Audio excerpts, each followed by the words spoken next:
যিবোৰ মানুহে আনৰ কিবা এটা ভাল হ'লে হিংসা কৰে, তেনেবোৰ মানুহ কেতিয়াও জীৱনত সুখীও হ'ব নোৱাৰে। সুখী হ'বলৈ দুটামান কথা মনত ৰাখিব। তৰ্ক কৰাতকৈ নীৰৱে থাকিবা, প্ৰতিশোধ লোৱাতকৈ ক্ষমা কৰি দিবা, আৰু স্বাৰ্থপৰ মানুহৰ লগত থকাতকৈ সদায় অকলেই থাকিবা। কেতিয়াও ভাল সময়কণক লৈ গৰ্ব নকৰিবা, কিয়নো বেয়া সময় আহিবলৈ বেছি সময় নালাগে।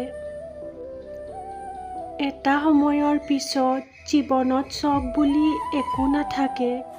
থাকে মাত্ৰ ধৈৰ্য আৰু পৰিস্থিতিৰ লগত মিলি যাব পৰাকৈ সাহস কৰা একদম শান্ত হৈ যোৱা এসময়ৰ দুষ্ট মানুহ এজন। সময় নহয় যিয়ে মানসিকতা সলনি কৰিব পাৰে, তেওঁৱেই জীৱনত সফল হ'ব পাৰে।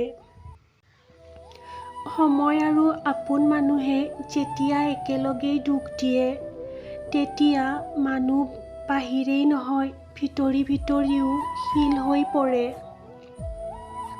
বৰষুণ শেষ হোৱাৰ পিছত যিদৰে মানুহে নিজৰ ছাতিটোও ল'ব পাহৰি যায়, ঠিক তেনেদৰেই স্বাৰ্থ পূৰণ হ'লে আজিকালি মানুহে আপোনজনকো পাহৰি যায়।